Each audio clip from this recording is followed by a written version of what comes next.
लोजपा सांसद चिराग पासवान की मुश्किलें कम नहीं हो रही हैं। अपने पिता रामविलास पासवान की लोक जनशक्ति पार्टी में ही किनारे लग चुके चिराग पासवान को अब दिल्ली के बंगले को खाली करने का नोटिस मिला है। वह दिल्ली में अपने पिता के नाम पर आवंटित हुए बंगले में मां के साथ रह रहे हैं, लेकिन अब हाउसिंग मिनिस्ट्री के डायरेक्टरेट ऑफ स्टेट्स ने उन्हें 12 जनपद स्थित बंगले को खाली करने का नोटिस भेजा है।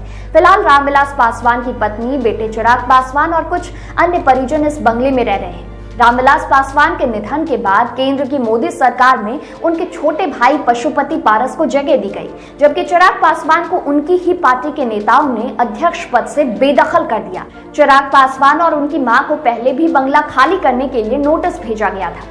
इसके बाद 14 जुलाई को आदेश पारित किया गया।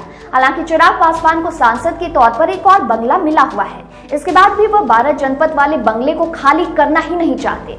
यह बंगला जो है ये लुटियन दिल्ली में सरकारी बंगलों में सबसे बड़ा बंगला है। यह बंगला लोक जनशक्ति पार्टी का आधिकारिक पता भी रहा है।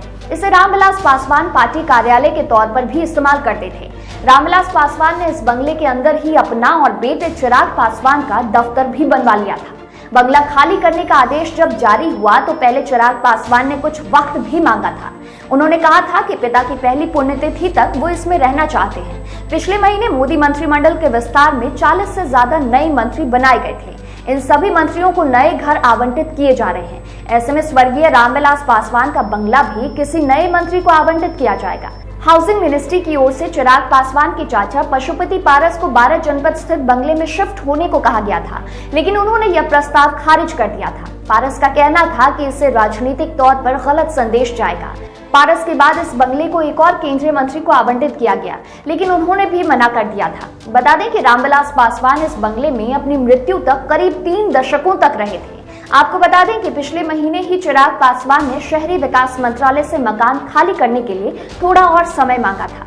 इस बारे में उनकी शहरी विकास मंत्री हरदीप पुरी से मुलाकात भी हुई थी। दरअसल चिराग पासवान अपने पिता रामविलास पासवान की पहली बरसी तक इसी बंगले में रहना चाहते हैं। 8 अक्टूबर को रामविलास पासवान की पहली बरसी होगी। अब ऐसे में देखना होगा कि बंगला खाली करने के संबंध में नोटिस मिलने के बाद चिराग पासवान का अगला स्टेप क्या होगा।